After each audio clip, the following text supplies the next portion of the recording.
Okay, obviously it's a big game. Our kids are excited about going to Atlanta, playing the SEC championship game, playing against a very good all-around team. You're talking about one of the best offensive teams in college football. They have the ability to hurt you with the run. They've got huge receivers that can run on the outside. Their quarterback's a dual threat guy, good at both passing and running.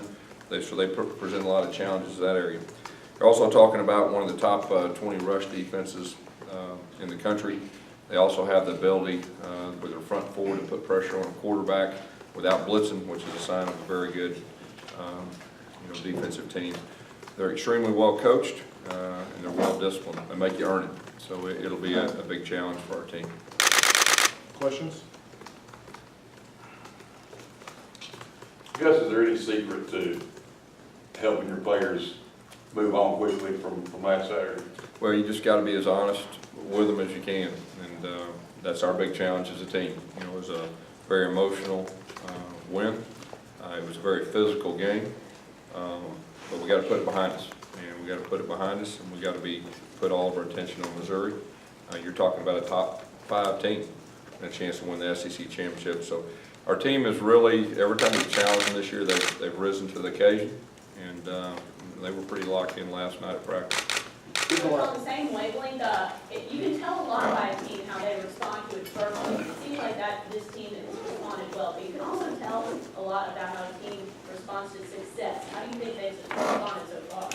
Well, I think they've handled themselves extremely well in both areas, whether it's adversity, and that ability to win, and the way they've handled themselves after big wins. You know, I think back to the Texas A&M game. That was a very emotional game for us. I was concerned about how we'd respond the next week. And the guys came out and played very good football, and they were very focused. So we need to do that same thing again.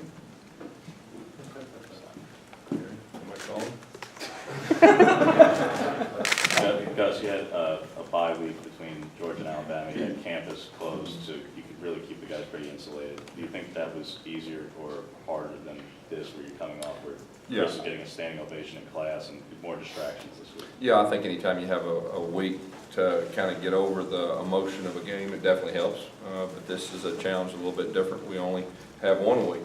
But I really believe that anytime you get a chance to go to Atlanta and you're playing for the SEC championship, which is everybody's goal in this league, you shouldn't be distracted. You should be focused enough, and I really believe our players will. Gus, can you see a difference in a team in the last minute of the game? Some teams are very confident, some teams aren't. Do you see a difference of teams in the last minute of a close game? Yeah, I think so. It is unique, and it is rare that you have teams that believe they're going to win. And no matter how bad it looks, they still have bright eyes, and they still have that belief in each other. And that's what our guys have found a way to do. And we talked all week before last week's game about we got to get it close to the fourth quarter, and we're going to win the game. And they really believed it. They found a way to do it. And what about, do you believe that some teams are luckier than others? Do you believe? I think it. Okay. Yeah, please turn your phone off. Okay, I think anytime you win 11 games in this league, the best league in college football, I think you've got to be a pretty good team. And I think teams that find a way to win, that's rare. And our team's found different ways to win, and I'm very proud of them to do that. Gus, can you kind of speak to the similarities between Auburn and Missouri this year? Great defensive fronts, like you said, dual threat quarterback that's made some big plays. Yeah. Just kind of speak to that. When I look at Missouri, they do remind me of our team in a lot of ways. You're talking about their team has gotten better each week. They play together. They're very confident. They make plays when they have to. And they played some big games, especially the pressure was on them the last 2 weeks. They went to Ole Miss, which is a tough place to play, and they won. They played against the best player in college football at Texas A&M, and they shut him down for the most part. So you're talking about a team that can rise to the occasion. When it comes to Nick Marshall on and off the field, we've seen what he's done week to week, but he seems to be a little bit more confident, even more at ease. Even when he was talking to us last night, he just seems to be a little bit of a different guy than he was in August. Yeah, I'm going to say this again too. I think he's only been here for 6 months or whatever. What he's done to lead our team to where we're at is really unbelievable. But you're exactly right. He has gotten more comfortable, but that's to be expected. You know, he was learning the offense the first 4 weeks, and each week's getting more comfortable and being able to play football. And his teammates are really playing hard for him. And you know, you're talking about the best players in America. I think at this point in the season, you got to start at least mentioning his name with some of these other guys. Going off that, Nick hasn't thrown an interception since I believe it was at least the last 4 or 5 weeks or so. Just especially knowing that Missouri can take the ball away via the interception, how much have you seen Nick grow in terms of his decision making and not making mistakes? Yeah, he's starting to protect the football. You know, in the passing game, he's making good decisions on, you know, when to not throw it, when to throw it away, when to take off, and you know, that's a sign of experience and a sign of a good quarterback. It sounds like if you had a Heisman vote, you vote for 3 players, you put Nick on it. He should be in the mix, there's no doubt. I mean, I don't get a chance to watch other teams like, you know, all of y'all do, but, you know, he should be in the mix. He's one of the better players in college football, and he's leading our team.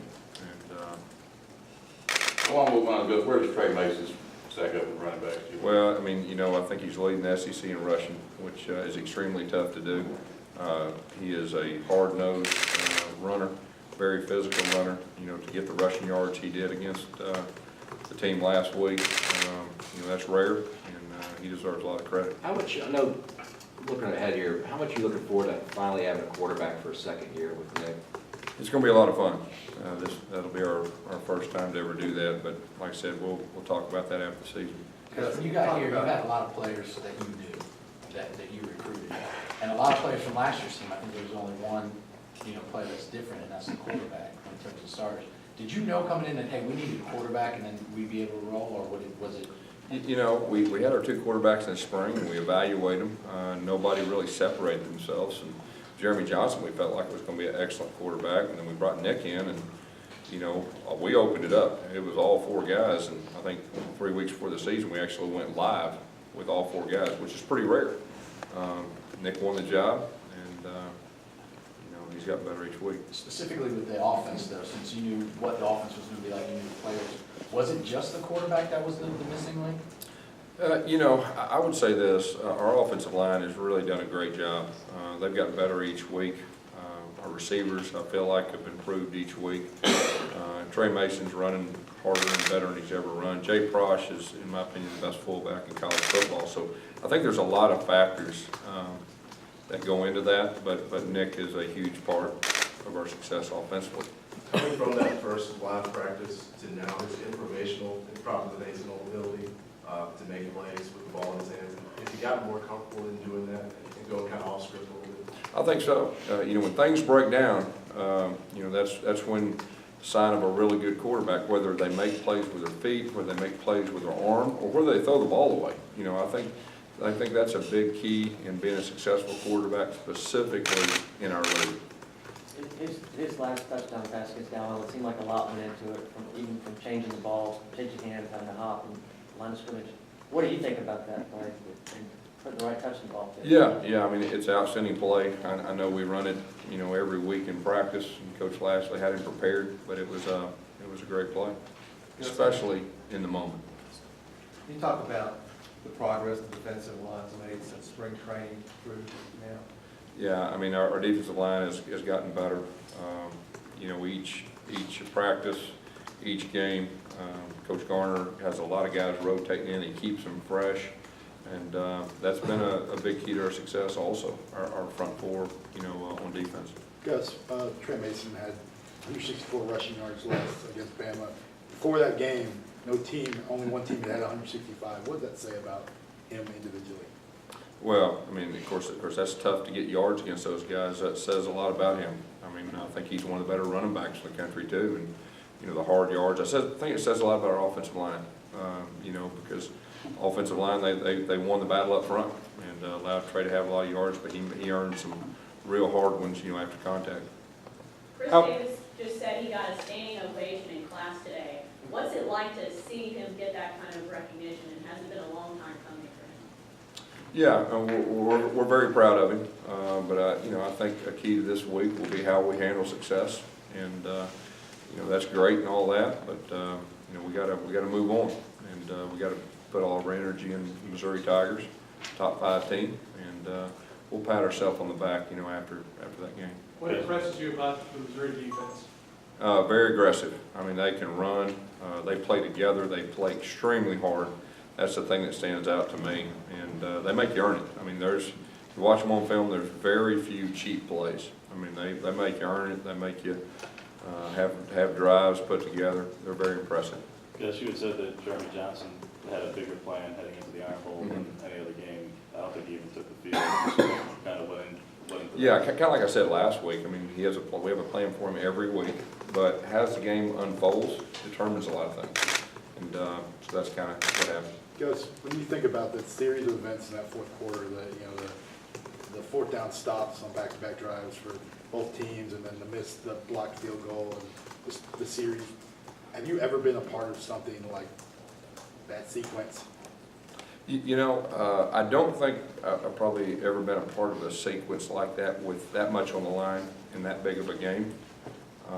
But just very proud of our team to rise to the occasion, come up big defensively, come up big offensively, and come up big special teams, and sign up a good team.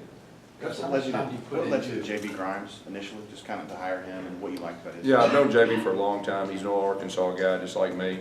We've had a relationship for a long time, and got Arkansas State, and he's the first guy we called.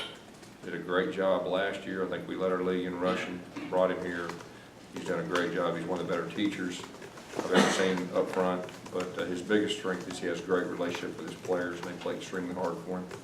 You talk about keeping things the same every week. How much time, though, really goes into a week like this when you are preparing for an opponent you didn't think you'd face, or you might not have thought you'd face? And obviously during the season, you kind of know, we got these guys on our schedule. Is there how much extra time? Yeah, you just, you try to put a little extra time earlier in the week just to get familiar with them. But, after you get going, teams at this point in the year, they do pretty much what got them there. And like I said, they're a very good football team. Does Missouri remind you of anybody offensively or defensively you played this year? Like I said, they're the second best rush defense in our league. That says a lot. They rush the football extremely well. I mean, they're a very good football team. Gus, when you look at the tape of Missouri, does the Ole Miss game stand out more to you as far as one that you could look more to see more offensive tendencies, given Ole Miss's offense obviously the most similar to yours? Ole Miss doesn't run the ball as much as we do, but they did a great job defending them. I mean, they played at Ole Miss and for the most part shut their offense down, so that says a lot. Guess I'm sure there were a lot of Auburn fans who didn't sleep Saturday night. How about you? How long did it take you to unwind after something like that? Yeah, it took a little bit to unwind. It takes, no matter who we play, it takes me a little bit to unwind, sit down and take everything in. Probably went to sleep around 2 o'clock. That's about normal. And got up the next morning early, ready to go. How early? It's pretty early. Gus, he's going to do the same schedule as a normal game week? Yeah. We're going to keep everything the same. Did you go to Waffle House after the game? No, I didn't go to Waffle House. It was a little bit too crazy out there. I barely got off the field, so I figured I'd wait till things calmed down a little bit. You hear about them reserving a table for you, and they've got a Waffle House hat for you and everything next time? I didn't hear all that, but I was going to stay in. So no Waffle House hat at the press conference, no? There is all this static around this game as well as looking at the bigger national picture as well. How do you keep your team from getting involved in that, I guess? I'm really not worried about our team at all in that area. I mean, this game's big enough, playing for the SEC championship. And so, they're going to be focused on that. There's no doubt in my mind. We'll worry about all that afterward and see what happens. Guess it was kind of lost, I guess, with the way everything ended Saturday night. But can you talk about just the performance of Stephen Clark and how, field position in this week's game will be probably such a big...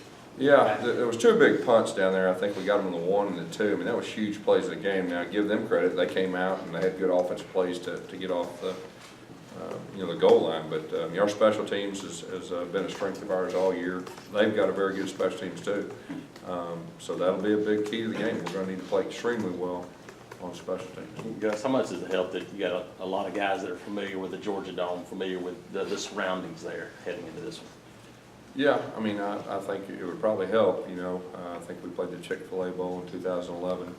2010, there's not very many guys still left off that team that played in the SEC championship, but hopefully the seniors that were there and played will be able to provide, you know, some experience for the younger guys. What makes Nick different from any other quarterback you've coached?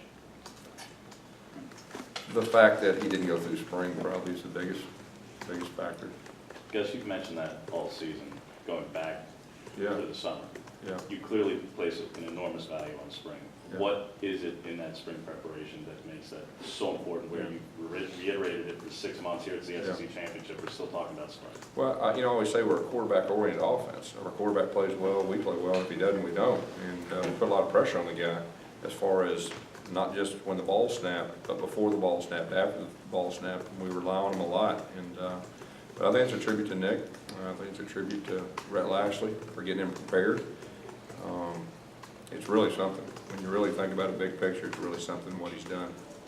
Time for a few more? Coach, Auburn is undefeated when you wear a sweater vest. Are we going to see one in Atlanta? No, I'm going to wear a sweater vest. There's no doubt. Jay, you mentioned Jay Frosch having an excellent season, being one of the better fullbacks. On that 4th and 2 or 3 late in the game, there was some kind of missed assignment there. Was that on Jay? And what all It wasn't his fault. I mean, Guess you guys will pick to finish, I think, 5th in the West. Missouri was picked to finish 6th in the East. What does that say about the job that you and Gary have done, these teams have done? What does that also say about the value of those preseason predictions? Well, I mean, you know, I think both teams have gotten better each game, and I think the teams that get better each game, you know, find a way to win at the end, and I think both teams, you could say that about. All right, Coach, thank you.